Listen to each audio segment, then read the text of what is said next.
Welcome, everyone. Hi, it's me, Raven, and it is the lovely Dona Tarte. Thank you so much for joining us. I'm going to turn the music down a little bit. We are here to kind of talk about dismantling labels within the community, whether that is your gender identity, whether that is your sexual orientation or lack thereof. We are here to talk about all of it. It's going to be very casual. We're going to talk a lot about our own experiences. We're going to talk about, some of the things that we may have noticed within the community, the culture, the subcultures. It's going to be so much fun. So without further ado, Dona, please introduce yourself. Not that you need an introduction because you are legendary, but... Hi, I'm Dona Tarte. I'm putting out a social post right now. How are you? Hi, I'm Dona. I'm a variety streamer. I'm an Irish icon and the Queen of Bacon here on Twitch. And seeing as we're talking about labels and all that good stuff, I would use the Twitch tags non-binary and pansexual and also queer. Can I just say I like that? I like that one a lot specifically. Yes. I put queer first. Queer first. There we go. Yes, I love that. I too just say I'm queer. That's it. Queer, right? Because that is kind of like the fun. umbrella term. And for those of you who don't know me, my name is RekitRaven. I am going to ask that during this whole segment, y'all are taking care of yourselves. Make sure you have something to drink, something to snack on. If you have medication, please take it. Thank you so much for the follow. We got to fix that really quick. Thank you, mouse. I'm Raven. If you don't know me, that is completely okay, but my pronouns are they, she.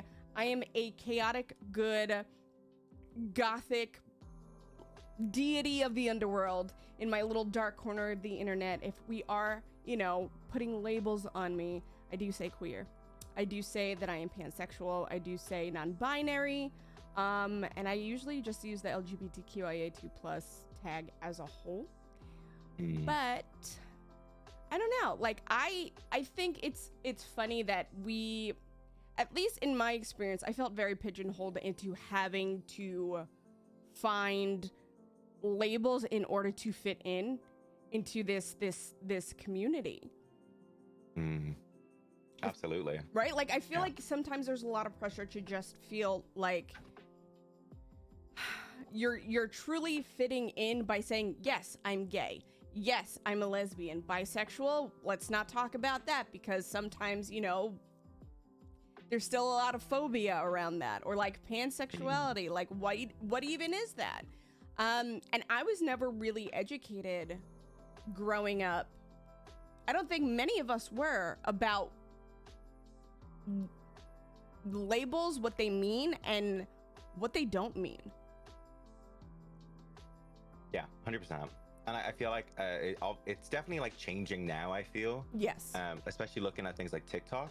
Mm-hmm. But in generational terms, I guess growing up for me, it was very much gay, lesbian, and then bi was kind of, for a lot of people, they'll always say, oh, you're not sure yet. That's what bi was. So it was very taboo growing up for me. Mm-hmm. And then when it came to trans, you were just a trans woman. If, say for me, I would be just a trans woman. And that's basically all that was there, which was still amazing at the time, but still, it was very much, it was hard to, I could never find a way to come out because I never felt comfortable because the labels weren't there. And labels, like, for me, were almost oppressing me, basically. Yes. So. Yes, I agree. Because I know for me, there was a lot of bi erasure, right? Because that's what I understood in high school when I was like exploring all of these things.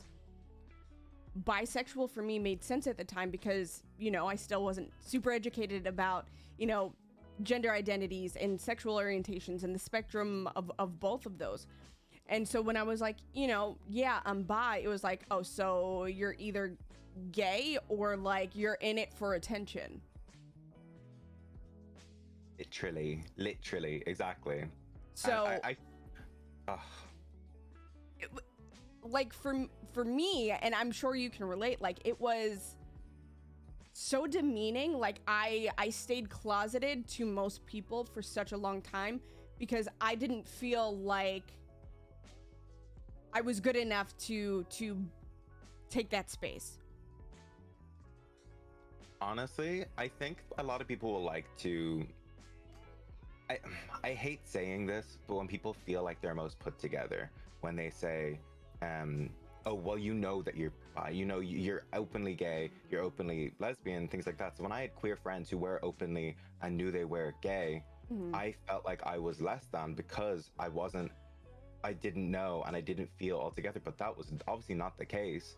It just, I was just so jealous and I was so upset that I couldn't fit into what other friends who were going off and dating people and going off and expressing themselves a certain kind of way, because I felt like I was scared that they'd be, oh, wait, so like, you know, I don't know how to put it into words, but basically I was nervous because I would have crushes on people who were femme presenting, I'm masc presenting, and whenever like I you know was close with someone, they would always think, oh, are you sure? Are you sure you're not just, you know, because are you sure you're not just that? Are you sure you're not just using like that person as like a way of finding out whatever? It was just kind of, I guess back then people didn't know enough, and I'm kind of so lucky to see TikTok where people know more than me, and I'm like, these kids are growing up expressing and loving the way that they like to. I don't feel judgment and they don't feel less than. Hopefully, I'm saying that without knowing, but I'm hoping. Yes, I think that is so important because like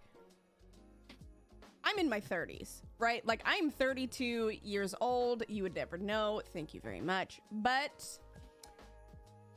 I was always ostracized for feeling different. Like I have stories from when I was like a little tiny bean where I was, back then it was a tomboy. I was a tomboy because I was, you know, at the time, like all I knew was that I was a girl, but I liked to wear boys' clothes.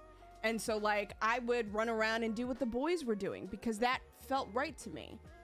And so that was my first kind of like encounter with gender norms, right? That I can remember, because at home, like, I mean, you know, I had the Barbies, but I also had like a bunch of like toy trucks and stuff. Like that was never the issue. But it was school. It was my school setting that taught me that I wasn't allowed to do those things. And so I just got really unhappy, right? So it was only until this year that I figured out that I was non-binary.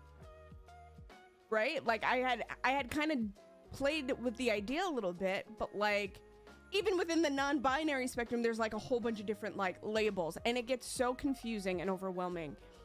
And scary. It is. And as soon as I came out, I felt like the first thing I needed to do, because I was non-binary, was use they them pronouns.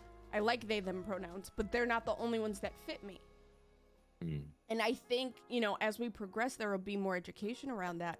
But I think sometimes feeling the need to put a label on yourself is more of a detriment than a boon. Yeah.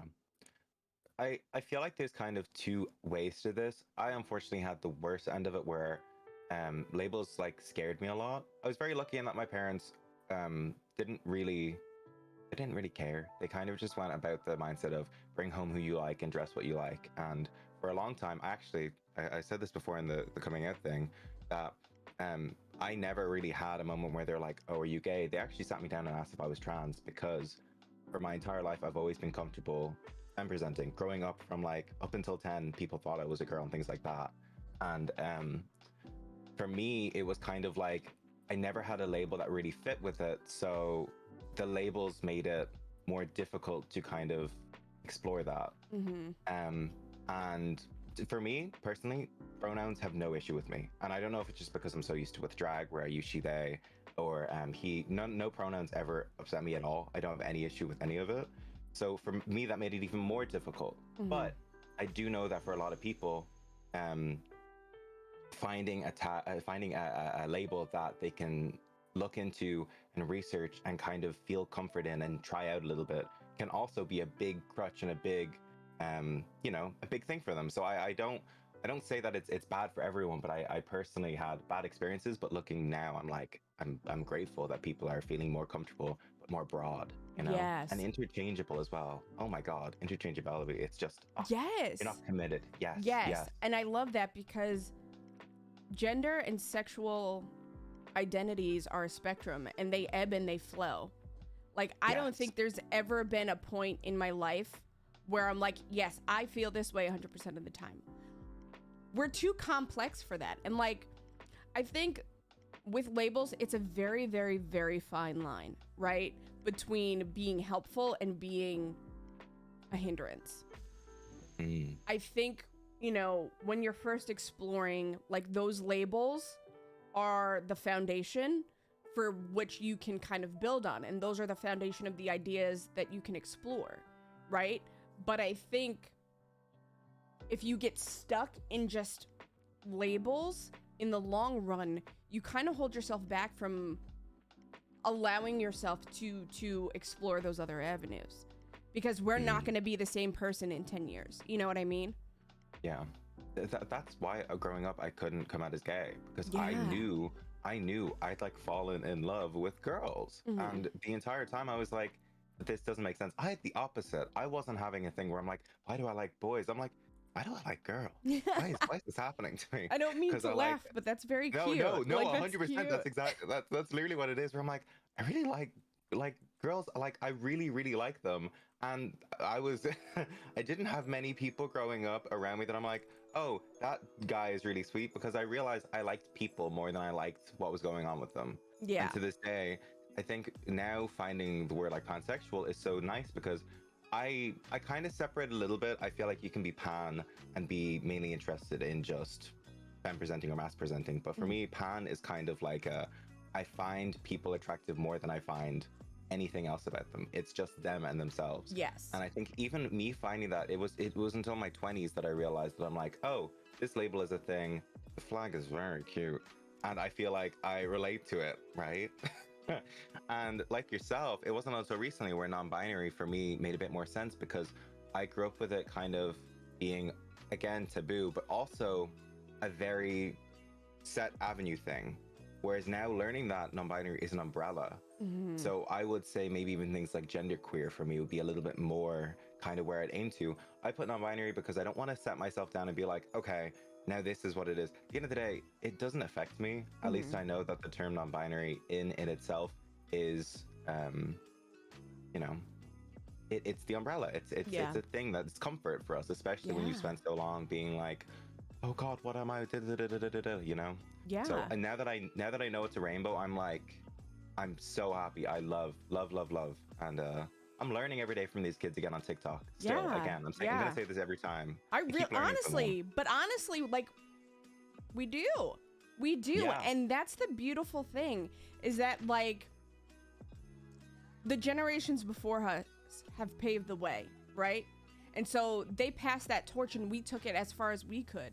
And now we see the younger generations that we're passing this torch to really explore more and, like, be comfortable with more. And like you said too, non-binary for me is a very comfortable term. It's almost like a security blanket for me, right? Because, like, if I dive deep into how I feel about my gender, it's like 90% of the time I feel like I'm an enigma. Like, that's it. I don't really feel feminine or masculine, and I feel like that's a really bad way to put it, but, like, I don't feel like anything. I feel like me, right? And then the other 10% of the time I'm like feminine, this, all of it, right? So Honestly, yeah. the way that I kind of flow in and out, like, genderqueer for me was something that I was looking into. Gender fluid was something that I was looking into. But then I was having people tell me that I couldn't be gender fluid if I didn't, like, flow into those masculine parts of myself. And I was like, okay, like, I don't think that gatekeeping is necessarily, like, the best way to do that, because gender fluidity doesn't mean that it's from, like, you feel or you flow between male and female, right? Like, that too is an umbrella term. So I think that, like, again, you know, there's no really, like, pros or cons. Like, there's no good or bad, right? Like, there's pros and cons to everything, rather. And I think that again, like with the youth, The youth. they're teaching me every day, like they're teaching themselves every day, and like it really is very inspiring because I know when I was their age, I was not that comfortable. No. I was still putting No. blue eyeshadow on, baby. Frosted blue eyeshadow from Maybelline. Yes, I was. Oh, gorgeous. Gorgeous. I was awkward. I had no idea. God, I think gatekeeping was definitely like the biggest issue, and it was literally until like I fell into drag that I was like, it took doing drag and dressing up very feminine wigs and makeup that I realized that I actually quite liked my masculine side. What a Yeah. weird thing to happen, but that made me go, oh, actually, I do like those masculine parts that I've suppressed for literally since puberty. I hated it. I hated it. Mm-hmm. And for a long time, I did think I was a trans woman for a long time. Yeah. And it wasn't until doing drag where I realized, oh, I just wasn't in the right setting to be comfortable with it. I think had I been surrounded with the people I am now, I would have been more comfortable with things like that for years to come. Because you know when you go through puberty and things like that, I got like, you call it acts, I think, but I used to get like Lynx gels and shower gels. I'd be put into like sports and all these things I hated. If I was surrounded by the right people, and if I was surrounded by the people who follow me on TikTok, I feel like I would have been way more comfortable, way more open, way more positive. And seeing, even I have relatives who are young who are comfortable using different pronouns, and I'm like, Yes. I thought I was on my own on this journey over here, and I'm like, you're taking the torch. You do that. Yeah. You're doing more than me. You know. I love that. And like kind of to like play off of drag for a little bit. Like I've always wanted to like do AFAB drag. Right? Like I always have. Like I have a name and everything. Not that it's very appropriate, but I have one. And you but, like, find out about it later. Yes. Like I've always been so fearful of doing it because it's almost like frowned upon. You know? Gatekeeping. Yeah. It's almost frowned upon. Like I can do drag king things and be just fun. Like nobody will say anything. But like if I wanted to like actually like queen myself all the way out, which I do, I would not be received well because it's like, well, why are you doing this when you are already born in that body? Yeah, but just because I happen to have, more feminine curves doesn't mean that that is who I am most of the time. Yeah, it's so it's such a toxic in many ways, but not just toxic because gatekeeping, but also toxic in that it's presumed all the time. Yeah. And I feel like a certain TV show didn't really help for the last decade, basically. Yeah. But if you are in queer spaces, you would know full well that a lot of performers, it isn't just the cis gay man. It is such a broad spectrum, and it is so beautiful. And it upsets me that, and I've heard lots of people, I've seen messages being like, oh, I would love to do drag. I don't know if it's for me or if it's offensive for me to do it as a AFAB person. And I'm like, no. Oh my God, no. Yeah. Where have we got, like, this is so, it upsets me that it almost feels like we're back in like 1940s when someone says it feels offensive to do drag as an AFAB person. I'm like, no, it should be the other way around, where like this is a trait that is coming from AFAB. How can someone gatekeep something like that? Yeah. It just really upsets me. It upsets me that it's still a conversation that comes up to this day, where even a new queen who came on the season recently, there was still issue with that. And I'm like, what is wrong with people? And why is there so much like femme hate? It's just Yeah. It's a very interesting place. And like just because of that one show in particular, like it has really set a standard. Yes. That they're now trying to break. I'll give them that, but it took them how many years? Right? Like Over a decade, yeah. Cisgender white gay men are like the standard. And that's hard to break too, right? Because it's like gay people don't look just like that. You know, people in the LGBTQIA2 plus community come in all shapes and sizes and genders and orientations. Like, it is not like gay white men and then everybody else. Yeah. And I think that is a label or a stereotype that we're starting to break, but you still get the pushback. You know?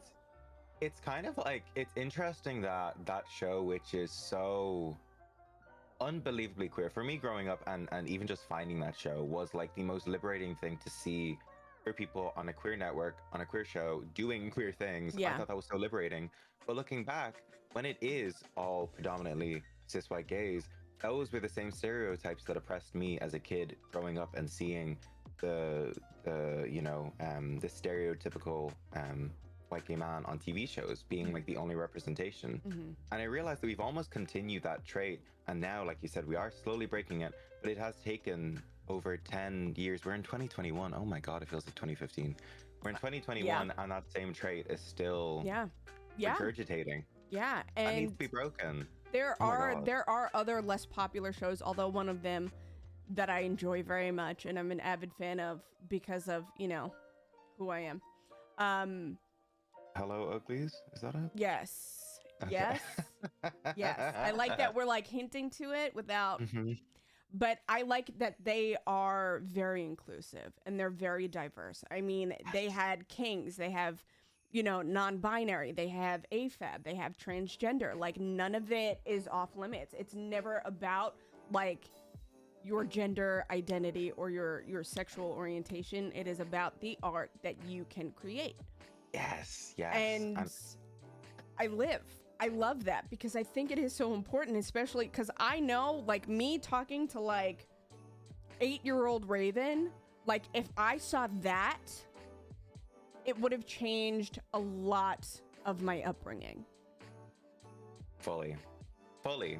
Like, I don't think people understand how important this representation is, because when people ask me like, oh, what kind of got you into things like drag and dressing more femme, I found this out only recently, that how short it was, but in Ireland, Catholic Ireland, by the way, Mm-hmm. in Ireland, we have telly bingo. Telly bingo, I don't know if it translates well. On the television, someone does bingo and you watch it every Sunday or something. And there's this person who used to do it, and I think it was between 2003 and 2004. They did it in drag, called Shirley Temple Bar. I love that. And I was in awe watching this on my television on a regular day, just watching this thing, and I'm like, what? Who is she? And she's like, oh, that's a drag queen, that's a dame. It got taken off air because it offended people. Oh, of course. But for those 2 short years, I vividly remember it. And that short time that I saw her on the television, every so often, it genuinely changed how I viewed things and made me feel more comfortable with myself and how I dress. Yeah. And that also kind of ties into, I don't know if you have this over there as well, but we have a thing called pantomimes. So we have pantos every Christmas, which is basically like a festive show. It's normally like Cinderella, Rapunzel, whatever. And there's always a dame. And a dame is basically a person in drag, very, very camp, big colors. Yeah. Not something that you might see like avant-garde on RuPaul's Drag Race, but someone who is very campy. And a lot of the time don't identify as gay men. A lot of them are straight men. And those people who I would see every year on stage as a regular family Christmas tradition, that was just so normal for us. Yeah. And the impact. Yeah. Wild. Yeah. And I know, like, that kind of ties back to like Shakespearean times, because I know actors back then were all male. Right? And it was normal. And a lot of the things that we demonize now were normal. You know, I know over here we don't have that kind of stuff. Like, I never had access to people who thought like me, looked like me. There was no representation. And I'm adopted, right? So not only am I a little black bean being raised in a white family, but they are very Roman Catholic. So as I'm sitting there watching Aladdin and questioning who I am because I want both of them. Both of them and the carpet. Not in that way. Sorry. Not in that way. Can you imagine? I'm deceased. I was not expecting that, but I love it.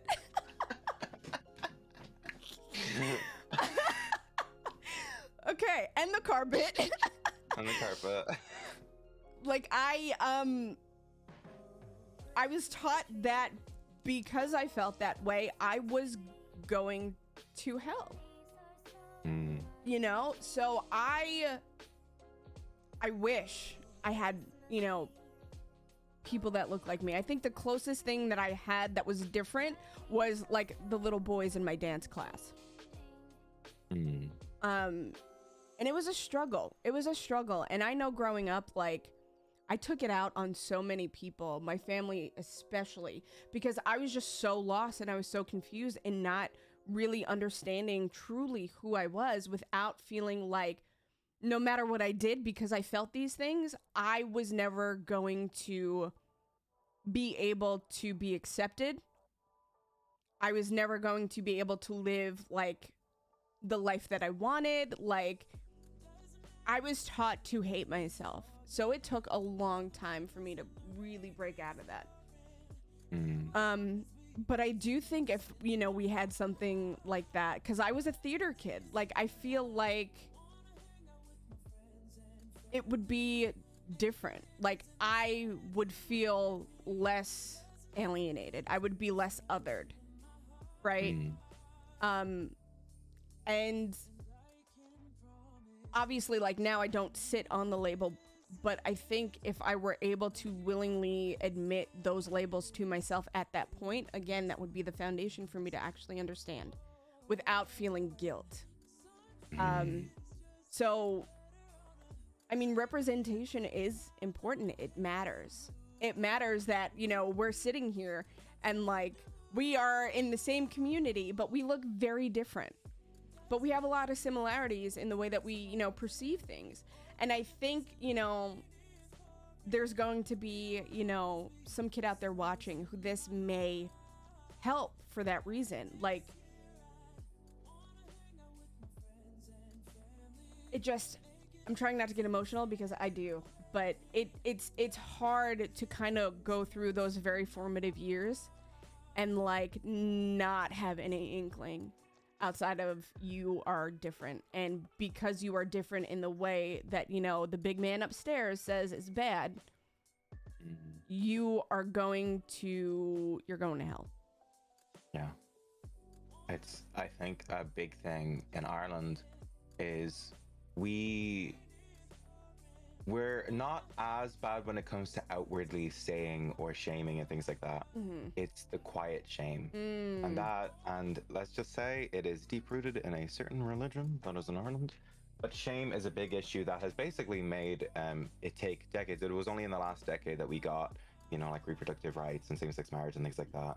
But a lot of it was shame because people were afraid or shamed to do something. It wasn't a matter of getting, like, disowned or anything like that. It was more, you're scared. So I grew up with these things, but I was too scared to ask or to find out about it because I was scared that I would be almost outed and then have no idea what I'm doing and be left kind of on my own trail.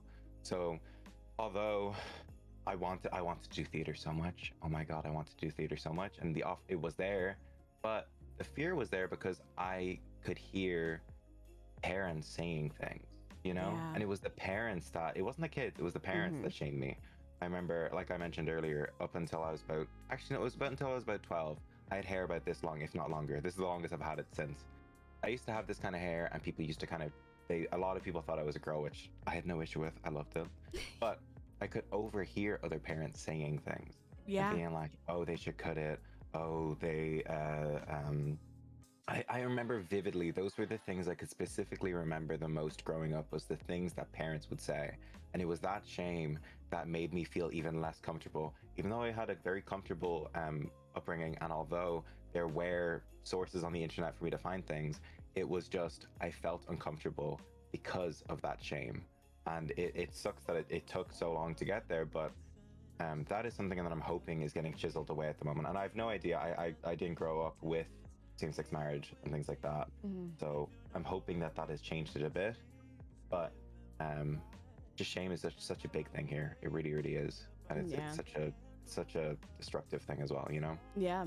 Depending on where you're at in the States, you'll get the quiet shame. Right? Although, you know, we're not going to say his name. He who shall not be named. When that person was perhaps in a role of presidential power. Oh, yes. That's when you started to see it more outwardly, right? Where people would just spew hateful stuff, no matter where you were. They had the platform to do it as well. Yes, because it wasn't demonized like it should have been, right? Like, you don't have to agree with somebody's lifestyle to leave them alone.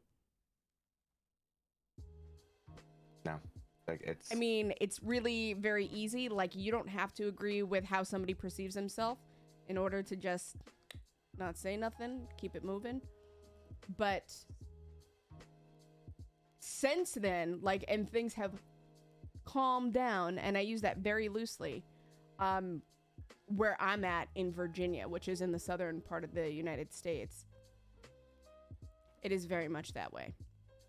Where I'm originally from, New York, not at all. People will tell you to your face exactly what they're thinking. And, like, I almost, like, I hated it then, but, like, I almost kind of miss it because I would, yeah, exactly. I'm just saying, I would much rather somebody be like, look, I don't like you because of this. And I'm like, cool. We don't have to talk at all. We don't have to do any of that. They had the courage to say it, and I admire that. Right? Like, I mean, I don't like you. It's the people who are hiding behind things and are the ones that say things and do things, and you're like, okay, bro, I don't feel bad when those things happen because I have the courage to be, and you're the courage to be attacking me this way, you know? Say it to my face. Yeah. I can be 7 foot in heels. Say it to my face. I will eat you. Sorry. I will never be 7 foot in heels, so I'm super jelly. Honestly, the worst back, but you know what? Love it. Love it. I love that for you. I on a good day, I'll be 5'5". Anyway, moving on.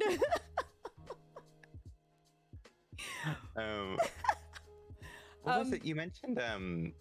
Sorry, go on. No, you're good. What were you saying? Because I don't know where I was going after that.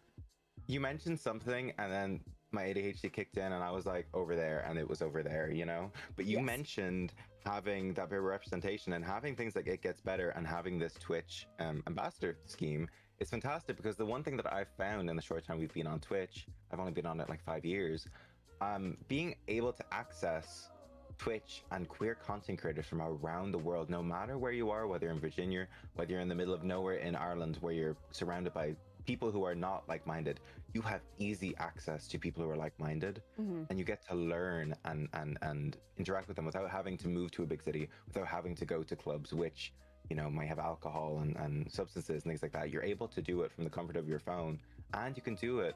And I when I say earlier about, you know, hidden identities, I don't shame people who are hiding identities. I shame people who are attacking people and then hide behind a username. When I say people, I am very comfortable with someone coming into my chat and relaxing, and I have no idea who they are and they're very hidden. There is no shame in that. There is not one bit, because your safety comes first. And having the access to that, I think, is so important. Yeah. That short time I had that queen on the telly is however many years people can have access to people from all parts of the spectrum on their phone, and it is fantastic. It is. It is so important. It is, because it helps them to explore who they are in a way that is productive for them, right? Comfortable. Yeah. And without pressure, which I think is something that we don't talk a lot about in the queer community, but there is always a lot of pressure to know exactly what you are at all times. And what boggles my mind is it feels at times more,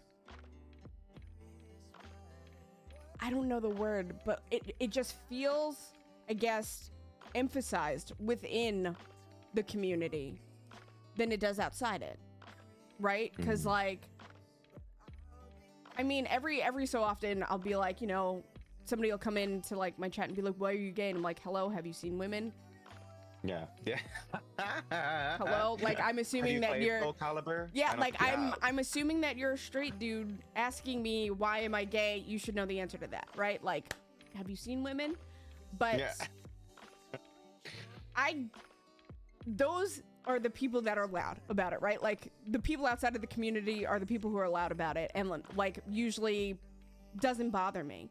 But for me, when it comes from inside and it's people literally nitpicking you in very shady ways, very sly, subtle ways, that's what bothers me to no end, because I deserve to be in this space. I deserve to take up space within this community, right? Like, I'm not saying that I am whatever deity worships gift to the world or to the LGBTQIA2+ an ever-evolving community, but I am allowed to take up space here. Yeah. And I don't like that there is still biphobia and bi-erasure. I don't like that there is, you know, people pushing those phobias and those erasures onto people who are pansexual. I don't like that if you are not binary, that you kind of get put in this category or in this limbo where you're not taken as seriously. And that's not saying that, you know, trans binary people are invalid, because they are not. I know from an outsider's perspective how much that struggle can affect somebody, right? Yeah. But I'm also not any less than because I don't fit in that binary, right? And I get a lot of that from within the community rather than outside of the community. I fear the shame of the community more than anyone else. Yeah. Because I know that those are the people that I want to surround myself with. So even, I think at one point, I think I put pan on some bio or something. And for a solid day, I had this irrational fear that someone would say, are you, And I don't know why I've never felt that before. I haven't felt that in a long time, and not from a queer people ever. And it was that moment that I was like, oh, why am I doing this? Why is it that I'm fearing that I'll be held up and say, this is not this ain't an authentic queer person. This is a fake. Yeah. You know? But it was something that really happened to me, and not so long ago as well, where I genuinely was fearful of someone calling me out on my authenticity, which shouldn't happen, but it can. And I think just our past can really take an effect on that as well. Yeah. And just seeing how people kind of interact sometimes, it makes you go, yeah. Yeah. I No, go on. I'm sorry. No. I think that a lot of those things kind of stems from not just gatekeeping, but also things like fat phobia and things like that. I think growing up with that fear has also kind of taken effect on how I feel I identify, because I always feel, oh, if I don't look this way, then how can I join a community? How can I go on a dating app for other queer people if I don't feel like I fit what they're, looking for? Yeah. And I feel like fat phobia, biphobia, all these things really, as small as they may seem, whether it's a small comment in a community or a tweet or something, those small things can really chisel at people without you really knowing about it. Exactly. Endlessly, Exactly, because you're invalidating that person and who they are, right? Society tells us that we need labels. So if we have a label, even if it's a very generic umbrella one, then we have people arguing that that's not enough. It's exhausting. It's gotten better, but it's not there yet. It is so exhausting. And I know for me, like, there have been a couple of people who, like, slid into my DMs and were like, well, if you are X, Y, and Z, then what do you actually know about anything? And it's like, I'm not telling you because you are a gay man that you don't know anything about, like, being queer in general. You don't get to erase me just because we don't have the same sexual orientation. Like, I'm not really gay because no.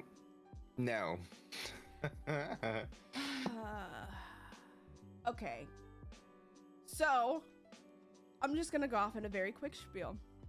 I will do my best not to like take up too much of y'all's time or talk y'all's ear off, but here we have time. We have time. We do have time, but hear me out. Because this is, you know, part of the thing that happened with the whole author that we don't like to talk about because, yeah, thank you. Nobody gets to dictate who is anything. Nobody gets to tell you what you are.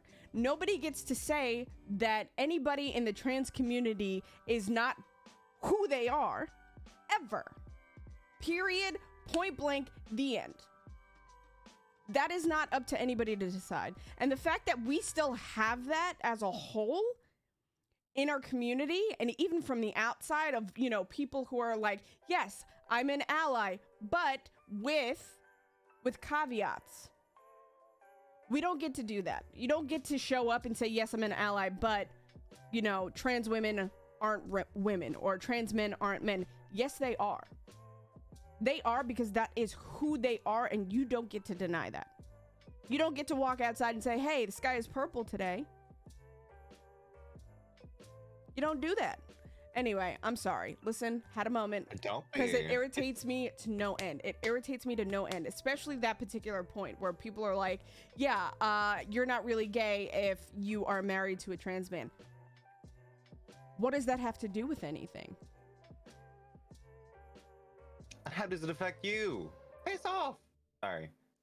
Pee off. I don't know how to say that nicer. Listen, I get it, because it's hard, right? Because I would love to just swear up a storm. Trust me. There are some expletives floating around in my head, but that bothers me. Yeah. You don't get to dictate who somebody is. You don't have to agree to shut up and keep moving. You don't have to do that. Like, okay. I'm just, all right. I'm just gonna keep repeating myself. Yeah, you really don't get to weaponize somebody's identity. I agree.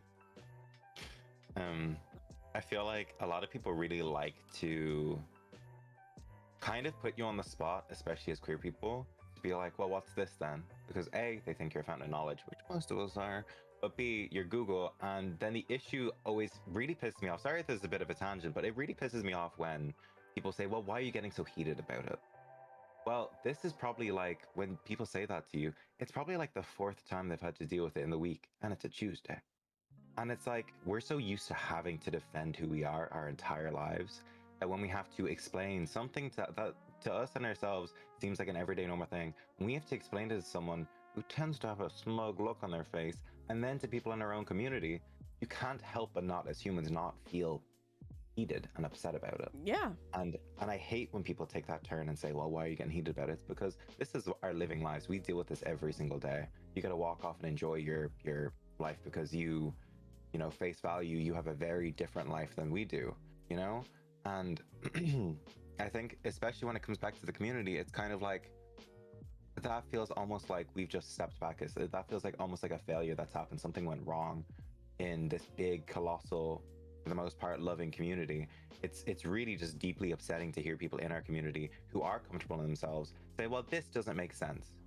But at the end of the day, what we've always got to stand back and realize, the reason why we have all of this is because of those people who weren't fitting the binary, who weren't fitting everyday life.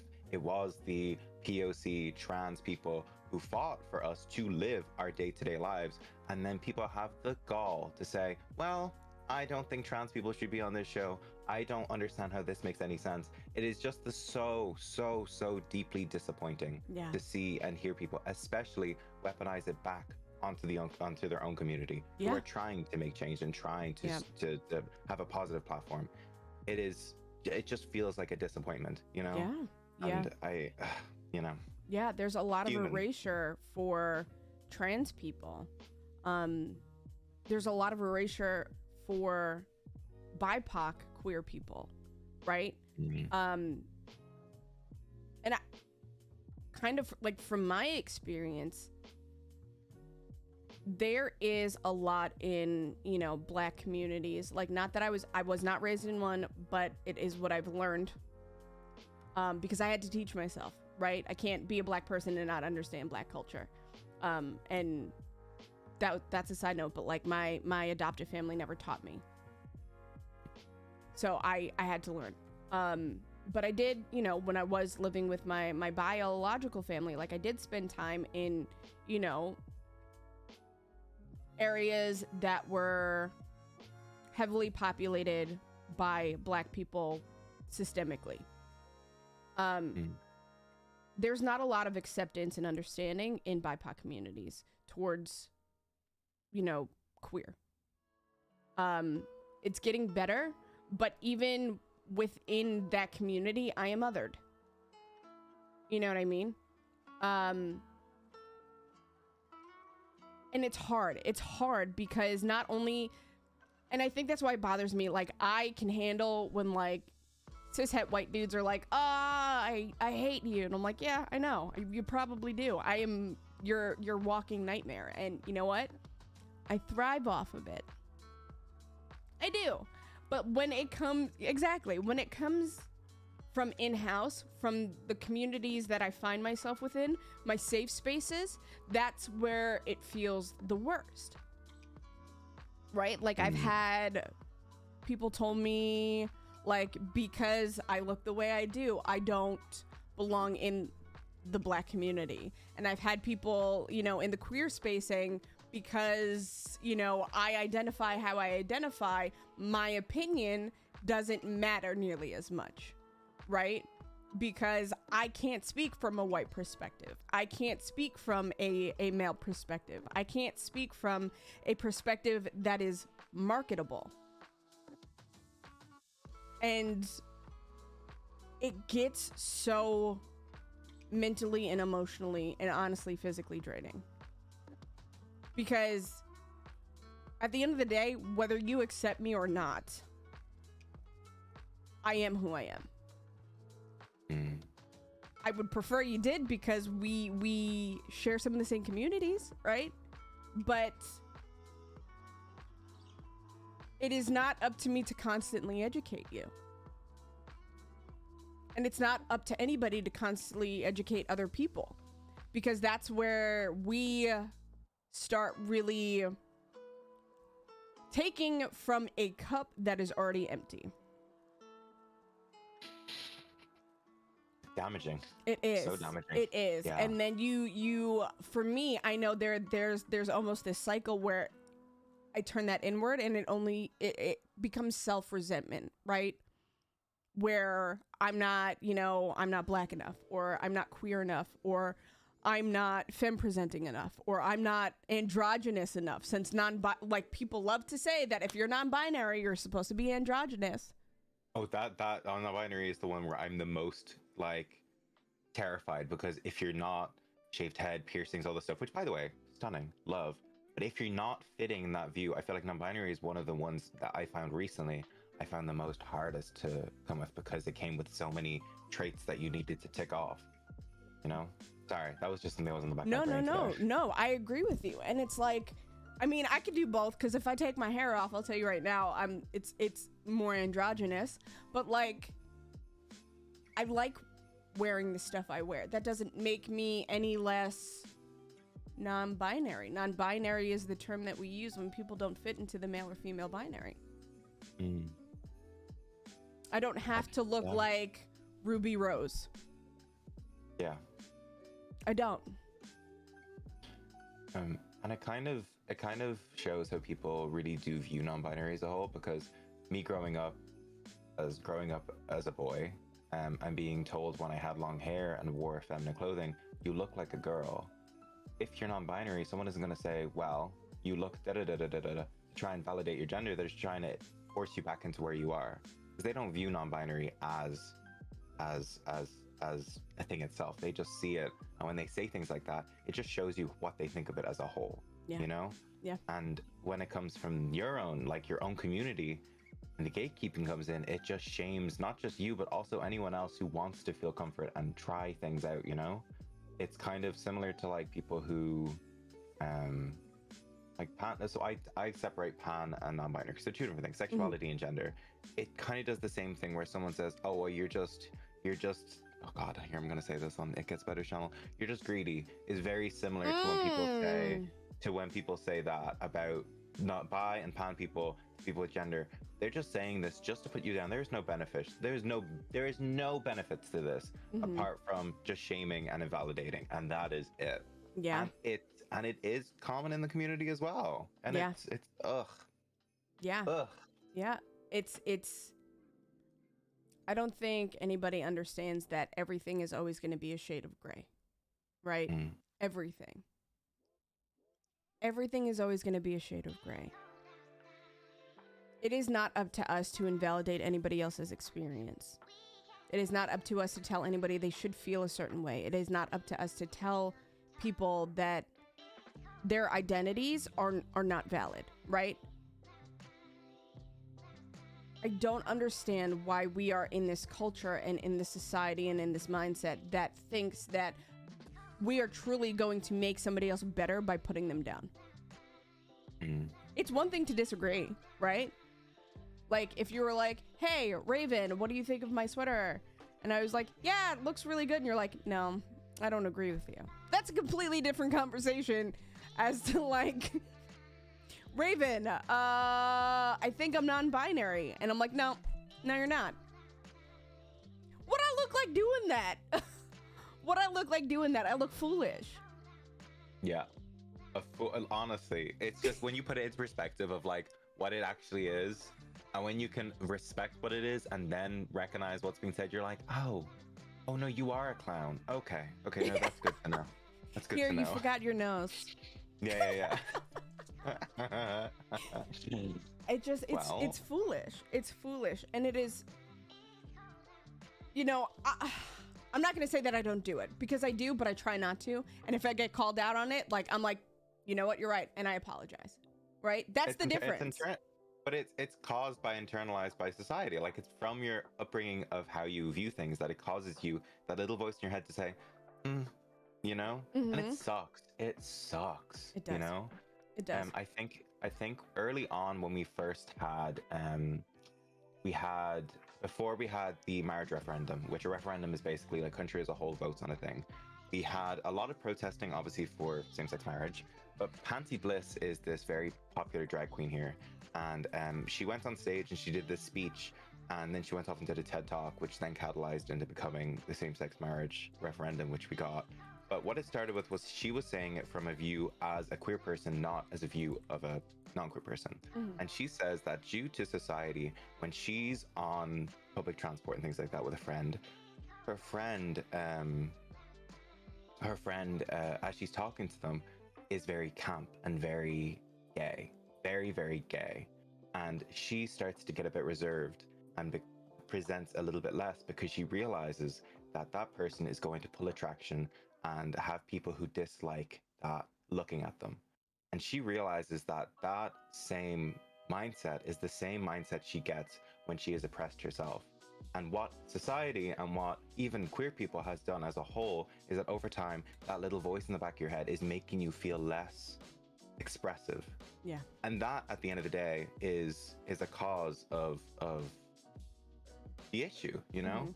And what we don't realize is, I'm glad you mentioned that little voice, because it is something we all think. Sometimes we see someone who is maybe, and you don't want to admit it, but sometimes you do see someone who is very openly queer, very openly something, and you think, oh, that wouldn't be my cup of tea. It'd make me feel vulnerable or make me feel something. That is that's caused by the long system of homophobia, the long system of transphobia, and things like that. And it's awful, but it is something that we are grown up thinking because of that. So it's interesting that you mentioned that, and I'm glad you mentioned it. I like to think that we have two reactions. Two reactions. One, the first one is what society has taught us. The second is the one that we've learned. Right? So I know sometimes I could be like, ooh, like, And then I'm like, why am I doing that? Like, I'm not doing that for any other reason outside of what I've been conditioned to do. Yes.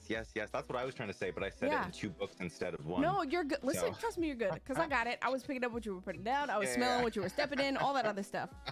But just to kind of like turn the conversation a little bit to chat, somebody said something.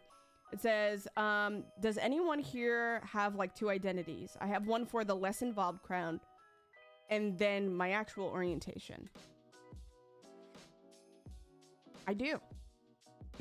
I do. There are certain, so I'm going to preface this with this. I don't think doing that is disingenuous. I don't think that doing that is fake.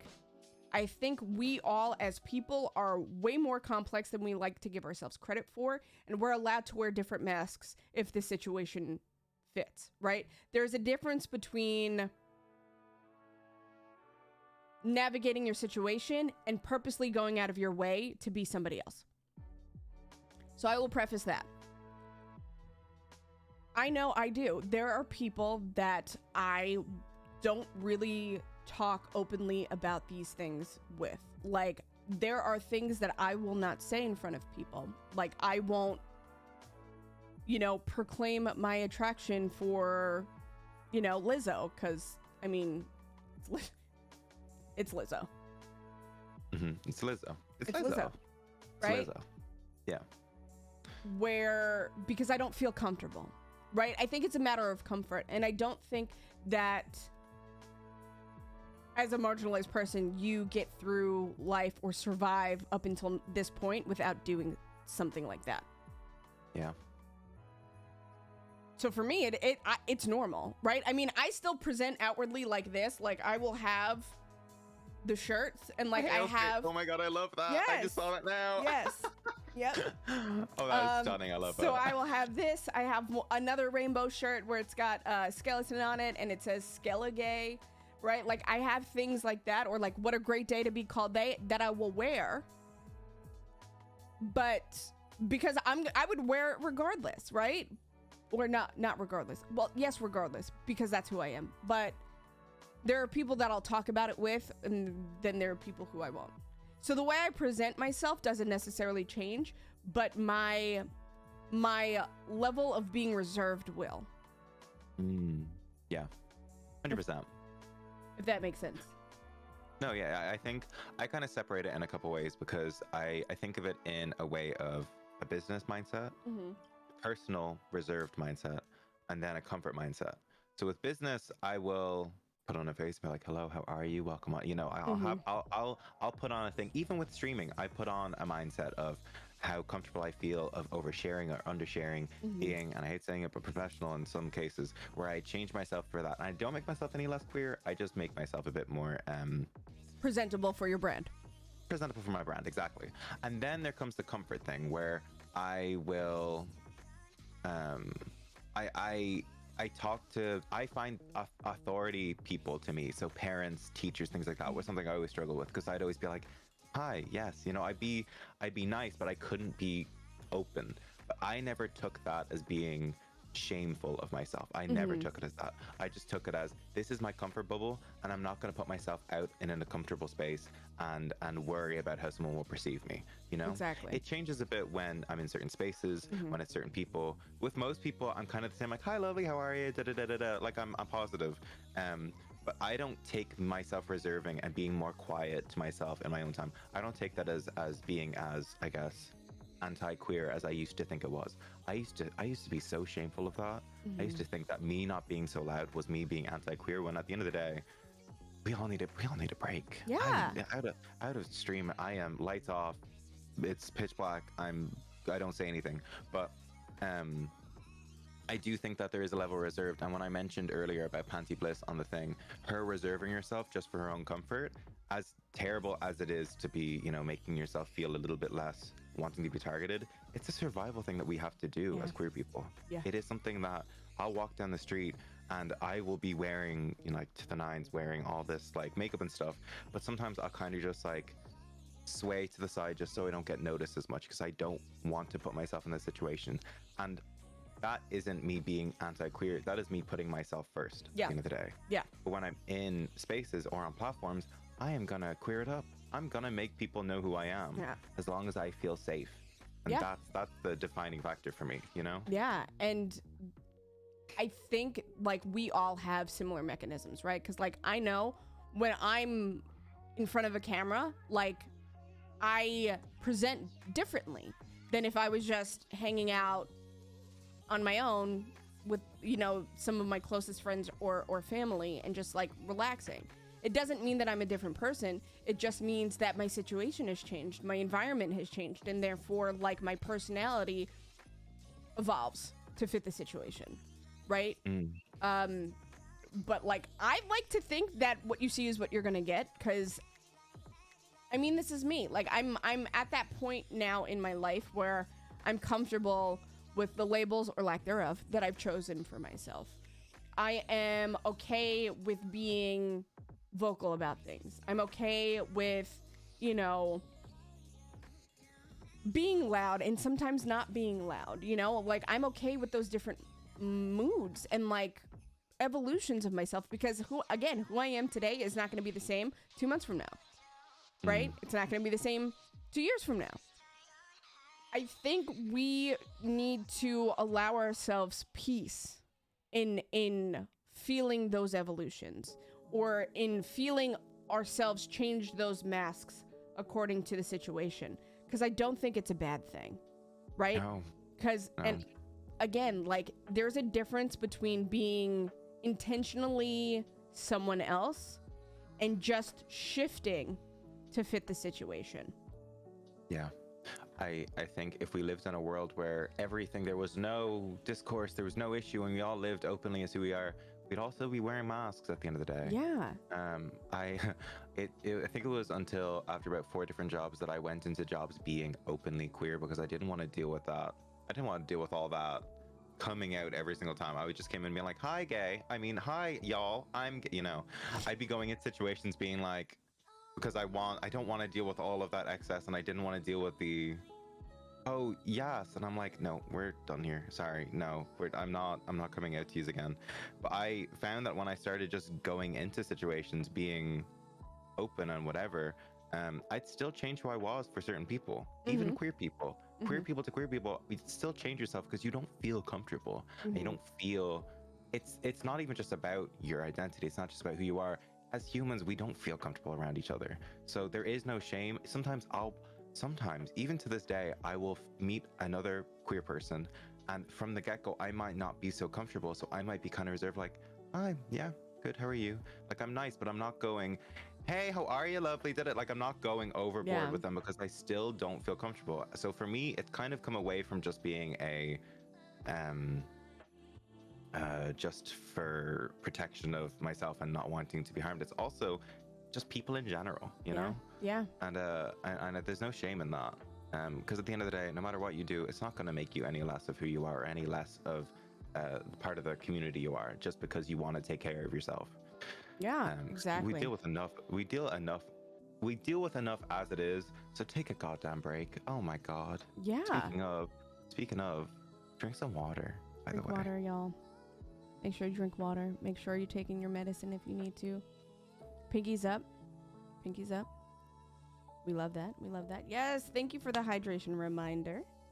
I will partake in that. Lovely, lovely, lovely. I forgot to bring a jug up. How are you? What's really good is like, I will say, because we're talking about like comfort levels and stuff, like I feel comfortable with you. I think we have like a brain understanding, because ADHD Similar is brain. Yeah. And like I think that plays a factor into a lot of, you know, how willing to be vulnerable I am in certain situations, right? If I feel, and I usually can tell pretty quickly, if I am in a situation that is pretty, oh, thank you so much for the follow. Why are the alert? Listen, I need to understand why these alerts are hiding behind and not actually like, yeah, no. I don't know why. Are they built into they might be built into the overlay. Anyway, I was saying something and I completely forgot. That took me, thank you so much for the follow, Louis, by the way.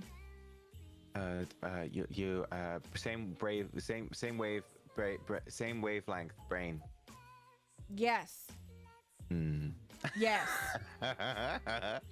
ADHD kicks right in. Yes. The ADHD NB train. Yes, love it. Hey. I know when I am in a space that is very neurotypical, I fixed it, by the way. I will change. Like, I will actually get very quiet because I don't want to have any of my outbursts, right? Like, I will say things, and I do it all the time. I will say things that they just come out. It just comes out. Like, I don't mean to say half the things because I know they're inside thoughts, but they come out. And so I think the same can be applied to situations within like this space. Like, I can tell who I'm comfortable with based off of, and I know this is going to sound very, very hokey, but based off of the vibe and the energy that they bring. Yeah. Right? But like, there are people that I will just cut up with. Like, we will turn up. Like, I am loud, obnoxious, we're laughing, we're doing all this other stuff, which is exhausting. And then there are other people who I like to just coexist with in silence. In silence. Oh my God, those are so fun. Right? You're just sitting there doing nothing for 2 hours and you're like, be there. Nice. Okay. Yeah, it's nice to feel that presence without feeling obligated to have to say something. And again, like, I feel like just the same can be true in the spaces we find ourselves in. Just because we are in, and I think this is a big one too, just because we are in a marginalized community or we share the same marginalized community doesn't mean that we have to like each other either. I love that little powder on the nose. It didn't do anything. But it was just a little shiny. Sorry. Go on. No, you're good. But and I feel that. I get it right here. Okay, see? My brain. This is because I'm supposed to take my meds soon. Anyway, so like just because we share the same like marginalized community doesn't mean that we have to like each other. But what I really wish that people understood was you don't have to like somebody to just be respectful of them, obviously unless they give you a reason not to. Right? Because I can turn into Petty Davis real fast. Not that I intend to, but if somebody crosses a line, I have no problem clapping back. Yeah. I like, especially in spaces where you're meant to be comfortable, and if you're feeling like someone's crossing a line and you're like, yeah, no, like this ain't gonna work. Yeah, and I think actually, you know what, as streamers, I think we're all in this big crock pot where we're all nice and we're all like, we, for the most part, don't invalidate each other and are all comfortable in ourselves. But that doesn't mean that we're all, you know, hands in hands, besties all the time. Yeah. That's okay as well. There's nothing wrong with that, you know? Yeah. It's like in general, your friend circles, there are friends who you won't have talked to for like 2 years, but when you call them, you know, everything is normal. But then there are friends where you feel like you always need to be active with, otherwise, you know, it's like almost like a mutual benefit. At the end of the day, in the community, I don't feel like I need to be on top of things with people. I don't know what route this is taking, but I think especially with streaming, you can kind of compare vibes and be like, I know I'm going to get along with them. And there's been very few times where I've done things with people because I've based off of the fact that I've watched this stream and I'm like, we'd get on well. We'd get on well, you know? Yeah. And I love that. I love that so much. Yeah, it's nice to just kind of feel like you found your people. And like, I know that I have object permanence issues, right? Like, if you're not in my face, no offense, it's not you, it's me. I forget. Yep. I forget. And then I'll like, something will remind me. I'm like, oh my gosh, I haven't talked to this person in forever. Oh, sorry. Speaking of object permanence, I forgot to do this tact thing today. I forgot it wasn't in front of me, so I'm gonna put it right here so I remember after stream. You are okay. But I think it's very see? Very object permanence. And I will say that I don't have many friends because of it, right? And I get that, and like, even though I try to find friends in these spaces, and I like the fact that most of my community and the people that I keep close, there's a lot of intersectionality. So like, there's a lot of people who are coming from multiple marginalized groups, and I love that. But like, I know that if y'all ain't in my face, like, I'm sorry, like, it's not you, it's me again. But it's just, it is nice to see and have those people. And I think, you know, I feel like we veered completely off topic of labels, and that's just kind of where we're at right now. Sorry, y'all. But I think it's important to understand, like, at the end of the day, you're allowed to choose you. Actually, it's preferred if you do. You know what I mean? Like, it's not selfish to say, hey, like, I'm just going to take time. And I'm not going to worry about it. You're allowed to do that. I do the same thing. Yeah, I mean, listen, Lucia, we started with like labels. This is why labels are good. This is why labels are bad. And now it's just, it's off the rails. Well, you know what? I think I can tie it back in. Yes. Pudge says there, I hate when people are like, I don't vibe with them, so I'm going to find a reason to dislike them. At the end of the day, when it comes to having a platform, being on Twitch, no matter how big or small you are, you have a platform. Being part of the community and representing parts of the community, I will never, ever, unless something really bad happened, I will never, ever, ever badmouth someone who is making a change. So we, outside the stream, we don't like each other, obviously, but no. I would never say anything bad about you outside, because I know how important you as a content creator are to a lot of people and specific communities. So I unfortunately, it has happened a couple times in the past, but not as much as, you know, we focus on the bad things and not the good. But when those things do happen, I step back and think, okay, well, although I'm not a huge fan of this person, what they represent is so important to so many people of the community, young and old, just to have that representation. So what is the reason for putting each other down, you know? End of the day, that person is important, unless, like I said, it's something really, really bad, which can be sorted out in Twitter or something. But otherwise, other than that, it is to me important, although I don't get on with someone, that they represent something and their platform represents something that is needed more than a petty fight that I'm having, you know? Yeah, I think it's important too to realize, like, you can want the best for somebody, but not in your space, right? Yeah. Like, there are a lot of people that I don't like. I just don't. Like, we don't vibe, I don't click, we don't kiki, we don't do none of that. I still want you to eat. I just don't want you to eat at my table. Yeah, because a meal for you is a meal for everyone in the community. You get a win, you get a front page slot, you get this big thing. At the end of the day, you are representing the rest of the community. When you eat, the rest of us also gain a bit of it. You know what I mean? Yeah, yeah. Like, we all bringing something to the cookout, okay? But if you put raisins in some macaroni or potato salad, you're leaving. Banned. That's macaroni. It. Listen. Really? Okay, if you're in here, leave. No, I'm not kidding. You could go. I'm just kidding. No, but like, I think it's important. Like, I'm gonna tie it back in. Labels are important, right? Labels are important because they give you a foundation. They give you a starting point. And at my table, I want many different labels, right? What I will say is, I don't want people to get stuck on that. Like, I don't want people to get stuck on, well, I'm gay, so I have to do this. Or I'm lesbian, I have to do this. Or I'm black, I have to do this, right? That's a whole nother topic that we can explore. But I think it is important to have those labels, but don't allow them to be your driving force. I think that's so important, because I know that I got caught up in labels in various stages of my life, right? Within the queer community, outside the queer community, all of that. Raisins are fine, just not in everything. Listen, I don't trust you. I don't trust you. You said raisins are fine? No. Okay, so it's 3 o'clock. Bye. I'm just kidding. I have no comment. Raisins are raisins. Raisins could do what they like to do. I personally, I'm not going to advocate for them right here, but outside of stream, I do love, I'll be honest, I love raisins. As a baker, I love them. I'm sorry. Not macaroni though. Ew. You know, like as a kid, I would get down on some raisins, but now that I'm an adult, like the texture of them is just a little bit off-putting. They're off, but you know what? They just add a little bit of spice to your scones.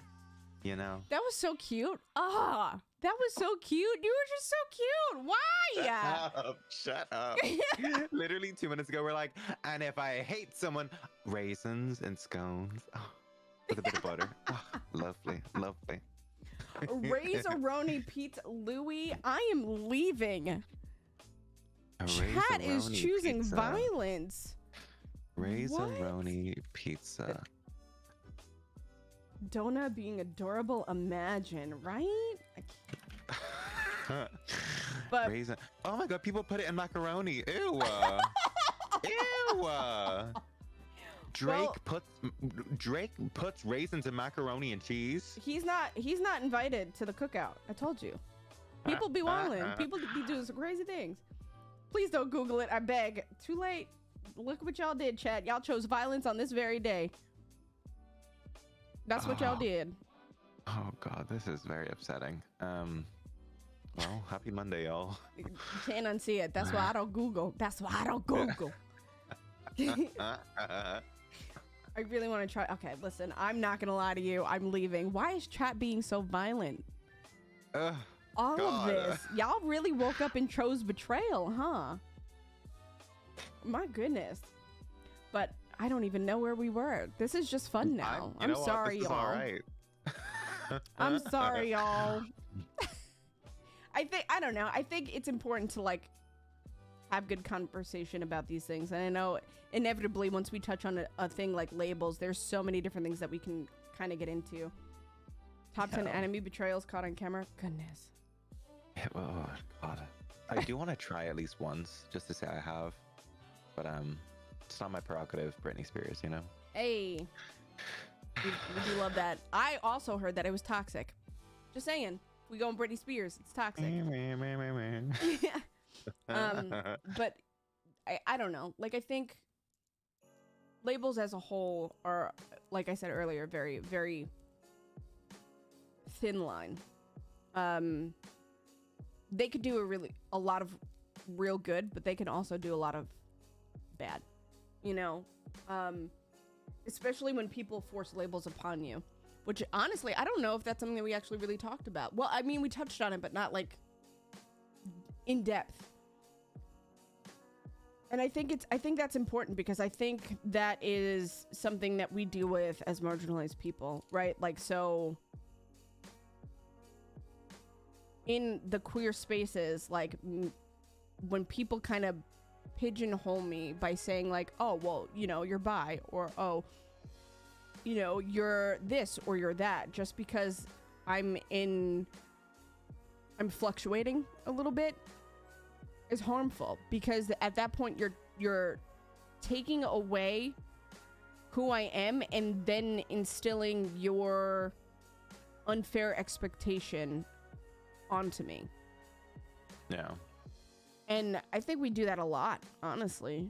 You know, like I think we do that a lot. Like from, you know, Black community, I get told I talk white, so I must be. I'm biracial. I mean, so you're not wrong, right? But like, people don't see that. They see the color of my skin. You know, especially with the non-binary, I get this all the time. Well, you know, aren't you just like, if you feel like you're feminine and nothing, doesn't that just make you like a demi-girl? Why does it matter to you? Like, why is it so important that I have a label that suits your understanding? That's pretty much it to a T, though.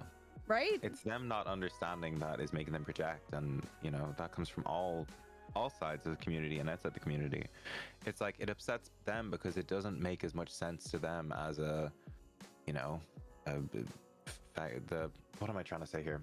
It doesn't make as much sense to them as what they know and grew up knowing. And it's the same with what I said earlier about having that little voice in your head saying, doesn't make sense, or it makes me uncomfortable, so I'm going to question or step back from it.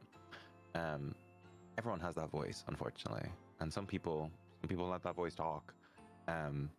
So when they say, but like, why can't you just like be comfortable in one thing? Be comfortable being a cis gay. Like, you're in a gay relationship for the last 4 years or something.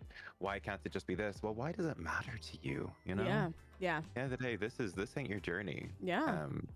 And whatever your journey's going on, I'm wishing you the best. But if it really, really does affect you in the way that you need to question or doubt that, then maybe think of why are you thinking that way. You know? And I'm sure queer people think like that. I'm sure at some point I've thought that way about people, like, well, why do they? At the end of the day, it's my own journey. It's your own journey at the end of the day.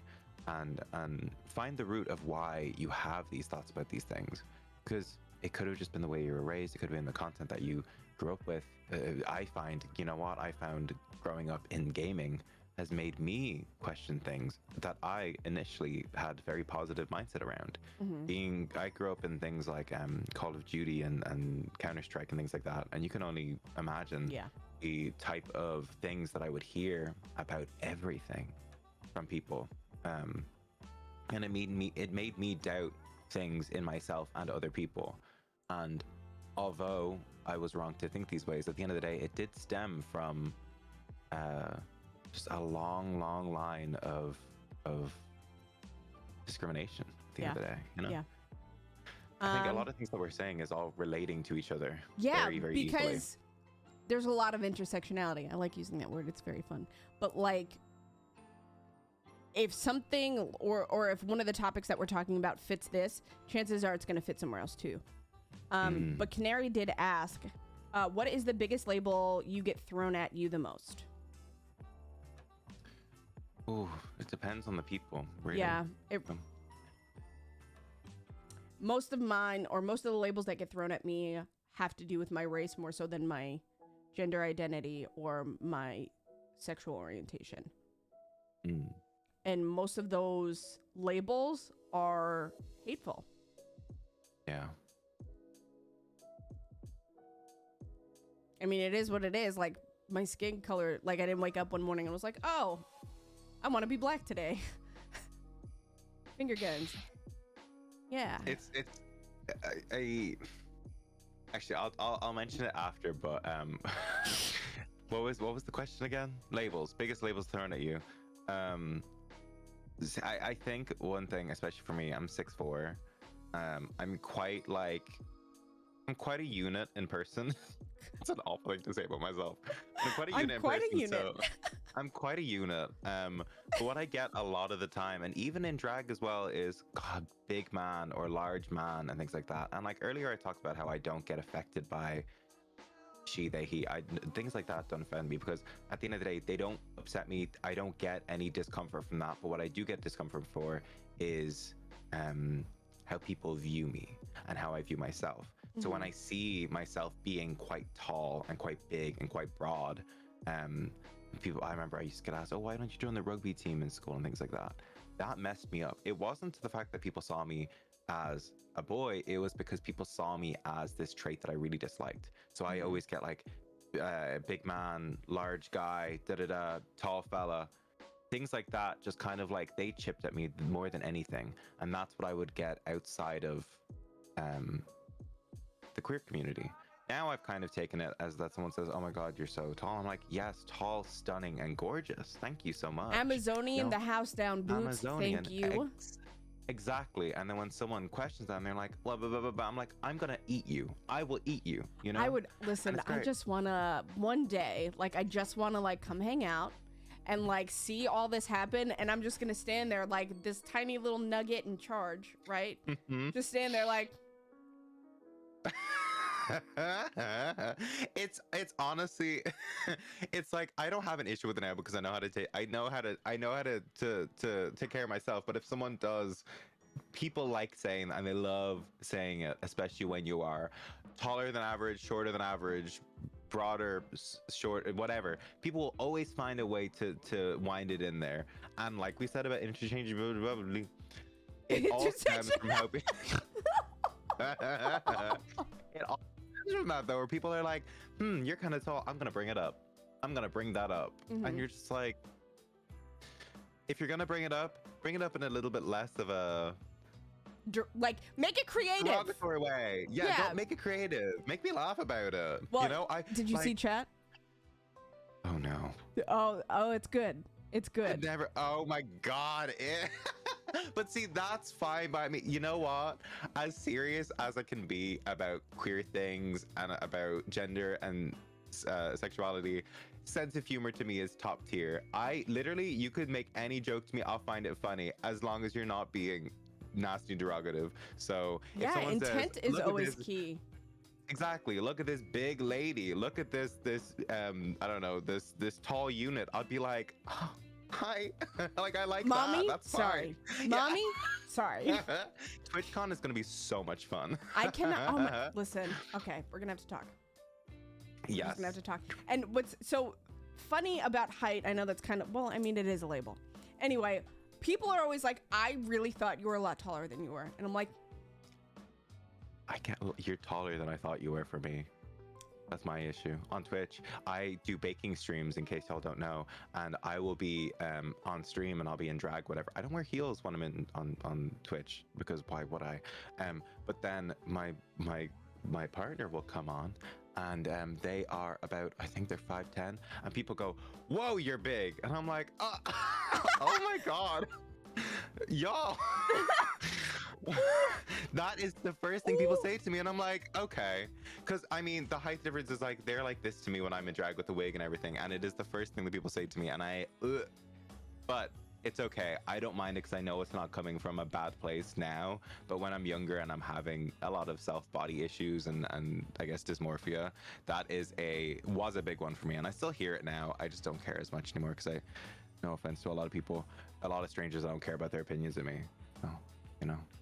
I mean, but that's fact, right? So like, I went to PAX U, and like, I had what I call my my poop kickers. Oh. And like, they're platform boots, and I am 5'5" with them. Oh, I thought you meant people. No. Oh god, no. Oh god, no. Poop kickers. Listen. I'm like, oh, that's a good name for trolls. Like, they piss babies. I call them my sugar honey kickers, right? Uh-huh. So I walked up to somebody who like was like, "Oh my gosh, Raven," and I was like, "Hi," and they're like, "You're a lot shorter than I thought you would be." I was like, "Yeah, okay." So, where do we go from here? Me short? Yeah, no, I'm a literal people McNugget, right? Like I used to be so upset that I wasn't gonna get any taller, but I'm still equally as vicious. And my personality makes me tall, so. And my mom told me that if I tried real hard and believed in myself, I could be anything I want. Well, you know what?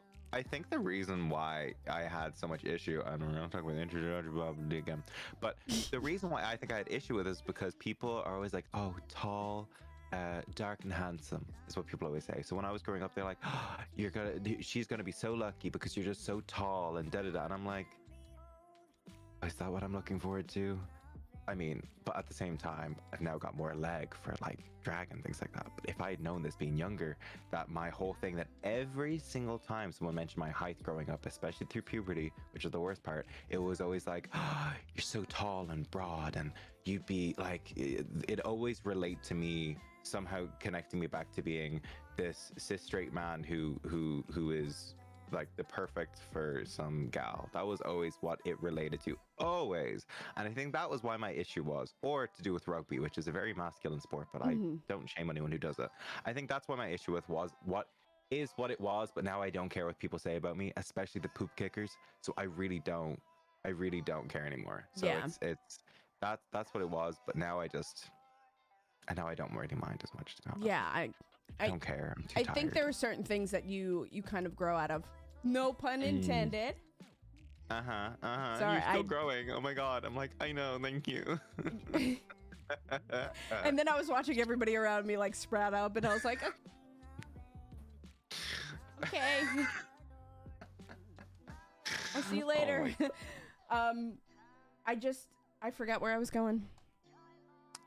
Poop kick. No. Nope. Poop kick. No. No.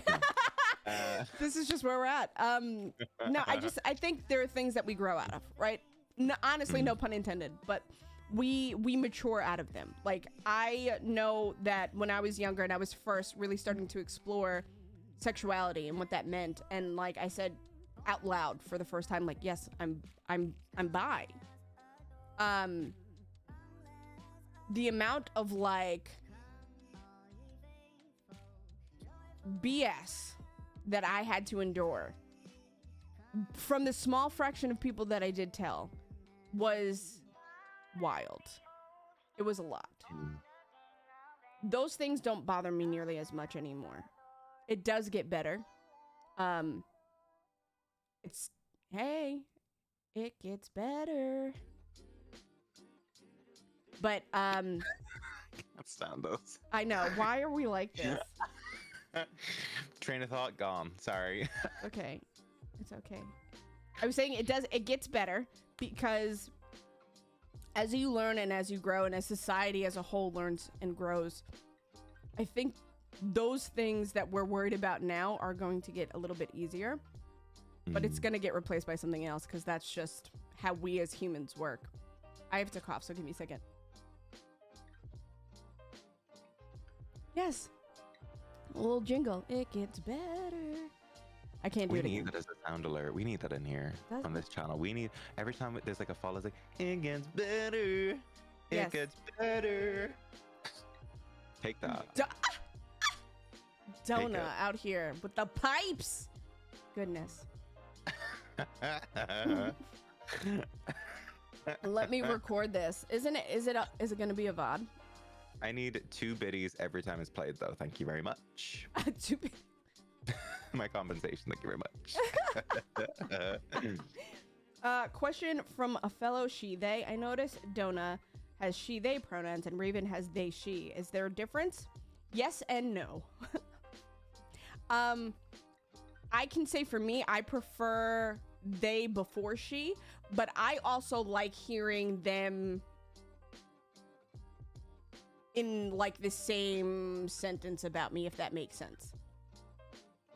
So I prefer they first, right? So if somebody was just going to use a singular pronoun for me, I would prefer they first, but she still works for me. So I like them used interchangeably. Yeah. If you were just comfortable with one, you'd just have they them at the end of the day. But it's kind of a priority thing. Yeah, I think to have one pronoun in front of the other just indicates preference. Even though both are acceptable. So it's not like if you were referring to me as she and to Dona as they, like we would be upset because they work, but we do prefer one over the other. Yeah, it's not just it sounds better when it's she they. It's there for a reason. So for me, I'm kind of an exception in that I am known on Twitch and on socials and in a business side, I'm known as Dona through and through. So for me, I don't mind people calling me any pronouns realistically, except for when I'm in drag, because people know Dona as this red-haired, beyond gorgeous tall lady.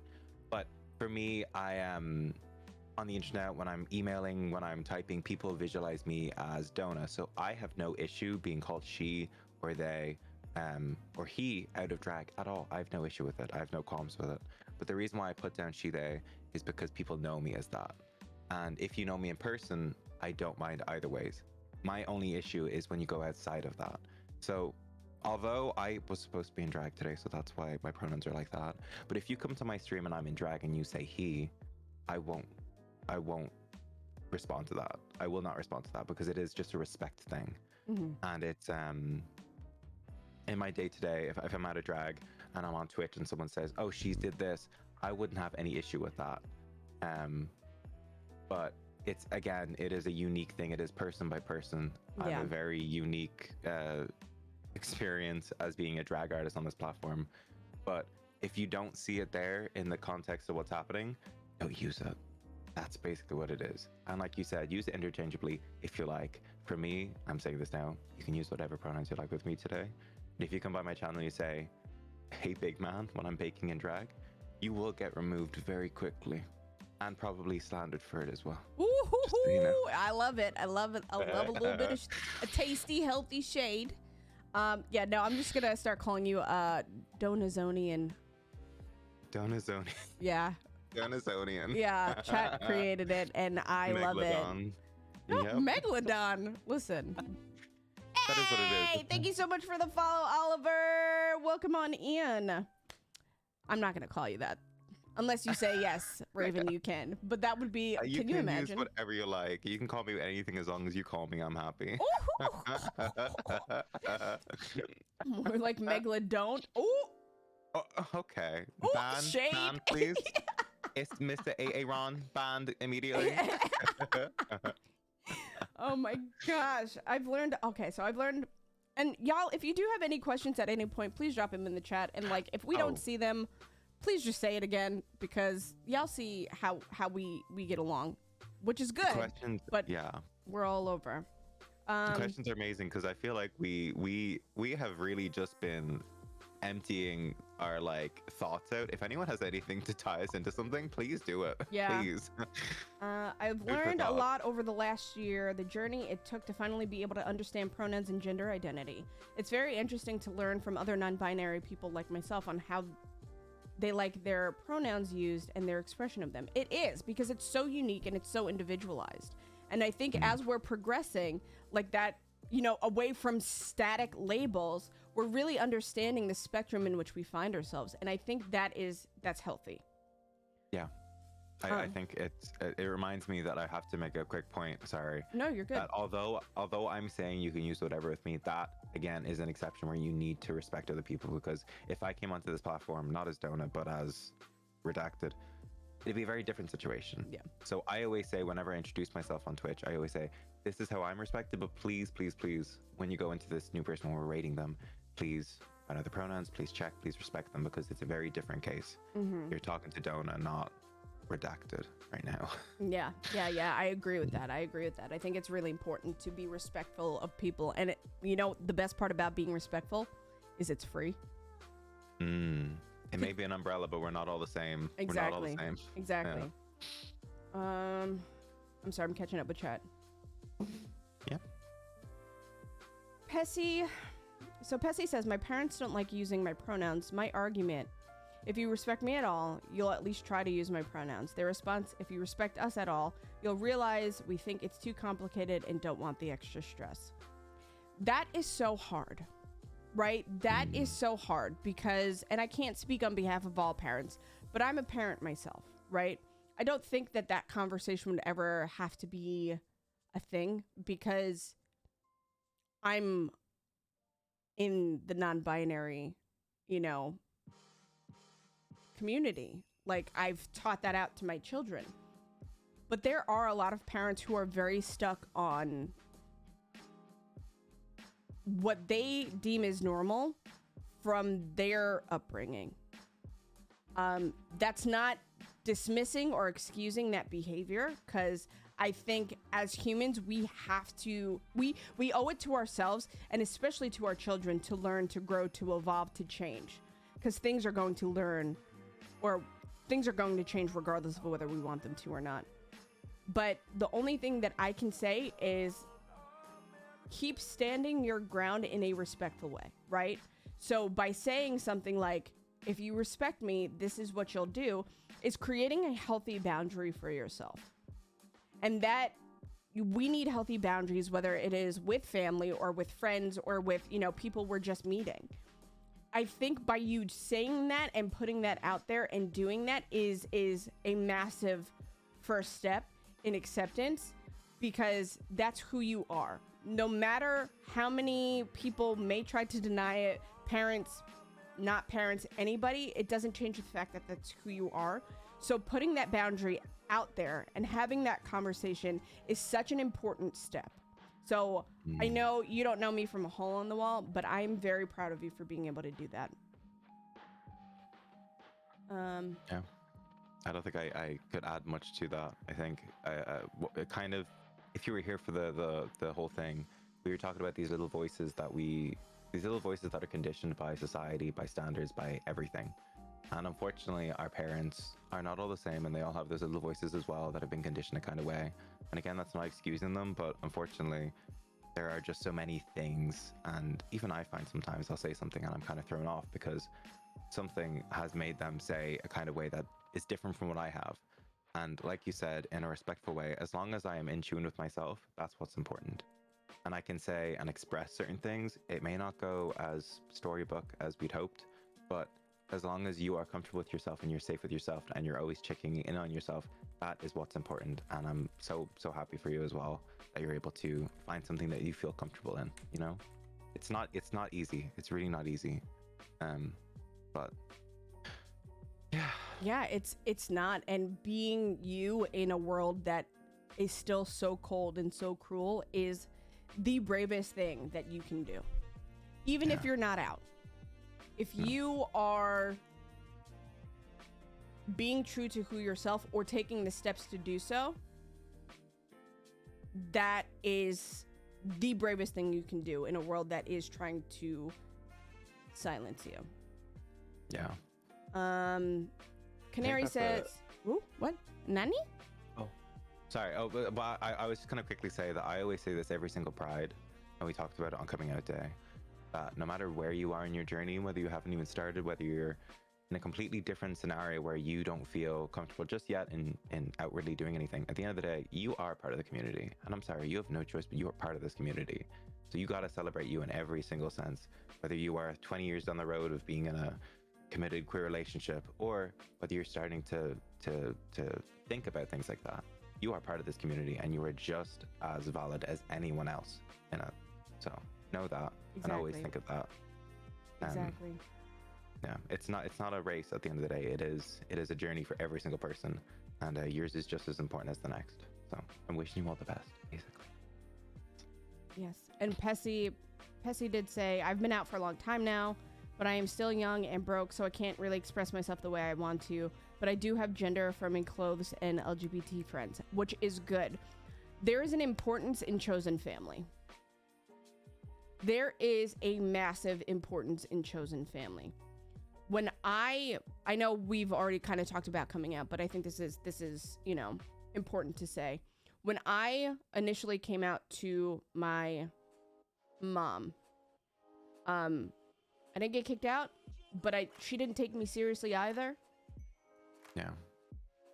And over the course of my time on this earth, I have really learned to create a family of people who support me and love me unconditionally, and I do the same for them. And that's not always blood. Mm-hmm. Genetics don't create a loving, healthy relationship. So being able to really surround yourself with people who genuinely are there for you as you are for them, because it can't just be a one-way road. That is probably one of the best things you can do in this space. Physically or virtually. Yeah, because a lot of the people that are in my family are not, I don't live with. Yeah, 100%. And now, during this time, in the times that we're in right now, without saying it, a certain panettone, now more than ever, your family doesn't have to be physically next to you at all. Yeah. You know? Yeah. So... It is. How do I say it? Is it Leah Ghetto? Is that how you say your name? Please tell me, because I will butcher it. Hmm? Is it? What is? I'm messing it up? Probably. Okay. Well, I'm doing my best. Oh. Canary. Right? Oh, I angel. love that. I love that. Oh my gosh, you are so sweet. Don't make me consensually give you a like maternal like forehead kiss, because I will do that. Yeah. I appreciate you so much, Canary. Oh, the pores. Oh, too much. We were having a very kind and tender moment, and then Dona's pores done came up and ruined everything. They always do. They always do. Big lady, big pores. All right. But chosen family is super important. Yes, I agree. Yes. God. Right, we really go like this all the time with every It's This like is the ADHD NB podcast, by the way. yeah, Welcome on in. love that. I love that. Oh my God, that needs to be a thing. Nobody's gonna figure out what the topic is, right? Because we're gonna say one thing Never. and then we're just gonna like. Never. Meow. Each episode is 7-part. 7-part. Every single one of them. I love that. If we're lucky. Huffle, thank you so much for the follow. I love you. Thank you so much for being here. Y'all, and again, if you do have any questions, if there is anything that y'all want advice on, obviously I am not a doctor. I don't have any professional degree in therapy, but I will do my best to guide you based off of my life experience. So if there is anything that y'all need to say, anything in terms of labels, even chosen family, like we're here. We have about 10 more minutes left. And this is the part that we really kind of wanted to dedicate to y'all. Yeah. Anything and anything. Thank you so much Anything for and the everything. follow, Canary. Welcome Woo. to It Gets Better. Yeah. Look at these absolute... No, you. Pay me no mind. Listen, I do not perceive.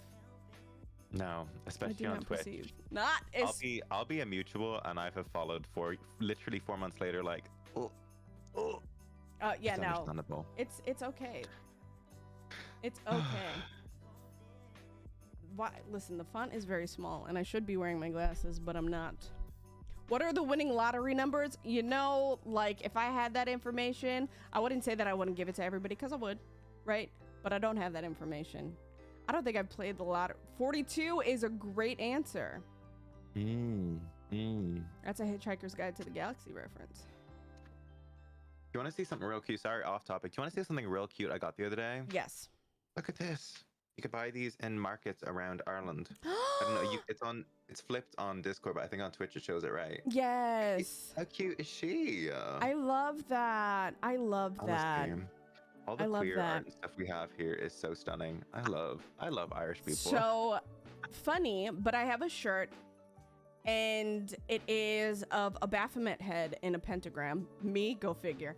And the horns are actually the colors of the trans pride flag. And it says Satan respects pronouns. That and is when I true. tell you that I wear it around this neighborhood and people look at me sideways, I live. Raven, I need to see Honestly. this. Listen, I'm going to take a picture. I'll send it to you. I will send it to you. I think I think Pudgeberry sent me this gorgeous Mickey Mouse pin, and it was like the trans flag, and I wear it all the time because it is just, we need more queer art in our day today, whether it's pins or badges or t-shirts. I love it. Yes, And yes. the older I get, I used to be terrified wearing pride buttons, and even when we had the referendum, I was a little bit scared to have say vote yes, things like that. I was terrified. Now I don't care anymore. I wear everything all the time. Camp it up. Why Right? not? And spilling the tea, thank you so much for sharing that. I know sometimes the only real semblance of normalcy we get is in the people that we choose to share our lives with, like the real us, right? And so I am grateful that you're here. I'm grateful that you're able to find that and have that. I'm grateful that, you know, Dona and I have had a positive impact on you. I think that is, for me, it's very humbling, you know, like the fact that I can help people using this platform. So thank you. Thank you. I think I can't say Tuffy, it for thank you all. for the follow. Welcome to It Gets Better. I can't say it for all queer people on the platform, but I think that's definitely one of our big things being on here is we're not just, well, a lot of people are just streaming just to get those, what is it, chicken dinners on Fortnite, but also having a safe space for people to, you know, get to know each other and have that kind of inadvertently chosen family where you get to enjoy yourself. So it's really heartwarming to see and hear things like that, because it's kind of like it's what we do, you know? And I love it. I love it so much. I do too. I think it's important. I'm glad that we were able to have these conversations, even if they did kind of, veer a lot. And it gets better for giving us this little platform to do exactly that as well. Y'all should check out the donate link. I'm just saying, if you Oui. can. What do you mean? What do I mean? Hit it's exclamation mark donate. I'm not making this up, right? Did I say what do you mean? I said wee. Oh, listen, I heard something Okay. completely different because No, I said. I was like, what do you mean? What do I mean? Well, I'm so used to people being like, well, what do you mean? And I'm like, what do you mean? No, it's completely. I'm just speaking en français, Yeah, I'm not classy. Okay. I just read myself. That's fine. But you drink with your pinky. I do. All sassy like. Because sometimes, especially when you spill in tea, girl. Hydration is so hot. Yes. I've got my GSA students in here. I'm 30. Queer joy is real. Love that. I'm having a busy day, but fabulous. listening to this has made my day. Oh, good. I'm glad. Thank you so much, Sulky, for putting all of this together in the first place and like corralling all these amazing people. Please, y'all, please make sure that you check out Dona Tarte. Please. Okay? An absolute icon, a legend. Especially when they do that.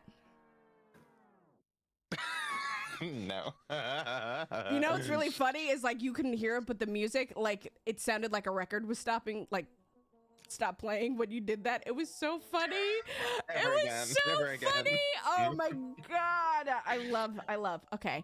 Anyway. Also, you need some credit too. If y'all enjoy this vibe right here with the ooky spooky but the cozy and the warm, this is everything Raven does on their channel. So you better follow if you don't already. So yeah, I'd love to have you. You guys can all just watch me do wild things and have ADHD brain all day. Content. You heard the music. Listen, it was perfect. If somebody could clip that, please. If the time has not gone, because that was chef's kiss. But yes, thank you so much to all of our mods. Thank you to all of you in chat, lurking, chatting, asking questions. We appreciate each and every one of you.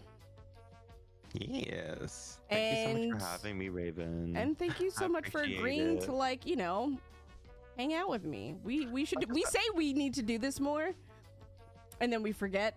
Of course, it's a Twitch thing, though. It's like, oh, now it's on Twitch. Okay. But saying that, regardless, if you don't contact me for another year being like, hey, do you want to play Minecraft on stream? There will be no qualms. We are both in the same wavelength like that. You know what I mean? Perfect. So I'll see you in a year for Minecraft. Yep, see you in a year for Minecraft. Perfect. All right, y'all. You be good. Love you. Bye. Behave. Bye. Or don't. I can't tell you what to do. I'm not your mom. Bye. I can be. Bye. Oh, it's not ending. There we go. Okay, bye.